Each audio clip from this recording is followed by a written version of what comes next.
جوانی که دختر را به قبرستان برد و مجبوراً به ناموسش دست زد. السلام علیکم تماشاگران عزیز و حواداران شبکه کاروان عمر. زرینه به نهایت دختری زیبا و دختری با عقل و باهوش بود. در دورهای مکتب خوانیش نیز پیشقدمی همسنفهایش بود. با پدر و مادرش رحمتنامه و افتخارنامه ها از مکتب می آورد. همین طور بعد ختم مکتب به کالج داخل شد. در آنجا در ساحه به خودش پسند را انتخاب کرده درس را شروع کرد. کالجی که او تحصیل می کرد برای در دیگر شهر بودنش به خود کوارتیر گرفت و به کالج رفته می آمد.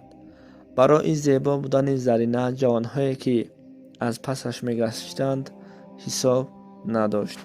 در دورهای مکتب با او گپ می پرتافتند پسران، اما زرینه اهمیت نمیداد. فکر و خیالش همیشه در خواندن بود.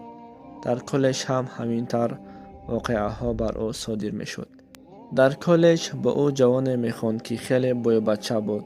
مدل آخری تلفن و ماشین قیمت بها داشت. او با یک دوستش که مثل خودش بوی بچه بود بحث می کنند و چنین می گویند: اگر کسی از هر دویمان کسی که دل زرینه را یابد $500 می برد. بحث آغاز شد. از بین چند روزها و هفته ها و ماه ها گذشت. دو جوان در گرد و اطراف زرینه چرخ می زدند تا به دل زرینه راه یابند و نهایت یکی از آنها دل زرینه را با سخن شیرین یافت و با او صحبت می کرد. زرینه به مال و دنیای او جوان پرید، یا اینکه شیطان او را از راه زد که با سخنهای این جوان راضی شده با او صحبت می کرد. از بین چند روز نگذشته جوان او را به واخوری دعوت کرد و زرینه هم راضی شد. جایی که آنها باید وامی خوردند در قبرستان کهنه که در نزد کوارتیر زرینه بود.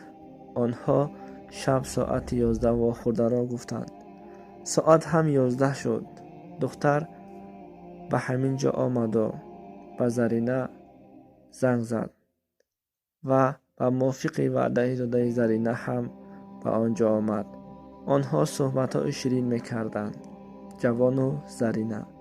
در همین وقت جوان آهسته از میانی زرینه قچاق کرد. زرینه باشد خود را داشته نتوانست و خودش را گم می‌کرد. جوان از لب او یک بار بوسه کرد. زرینه خودش را کلاً به جوان سپارید. جوان به مقصدش رسید و به ناموسش دست زد. اکنون چنین واخوری ها هر روز می شد. زرینه کلاً دیگر خیل شد. به جوان خودش را سپاریده بود و با او همخوابه می شد. روز همان جوان دوستی که با او بحث کرده بود او را دعوت کرد تا اثبات کند که زرینه آماده هر کار است. روز ساعت 1 شب آنها باز در همان جا واخوردند. دوست این جوان باشد پنهان شده آنها را نگاه میکرد. جوان به نزد زرینه رفت. آنها کاری حرامی هر وقت میکردگیشان را میکردند که زرینه ناگهان داد زد. جوان از جایش خسته با چشم سر بیند که یک مار کلان از پای زرینه گزیده بود. او باشد بیهوش خواب میکرد. جوان چیکار کردنش را ندانسته سخت ترسید و از او دور می ایستاد. مار باشد زرینه را بوغی می کرد. زرینه از زهر مار الکی وفات کرده بود. مار باشد به دهان او می در آمد. این حال را جوانان دیدند و از آنجا گریختند. افسوس، بحثی که برای $500 بود ناموس دختر گذاشته بود آذوقه مار شد.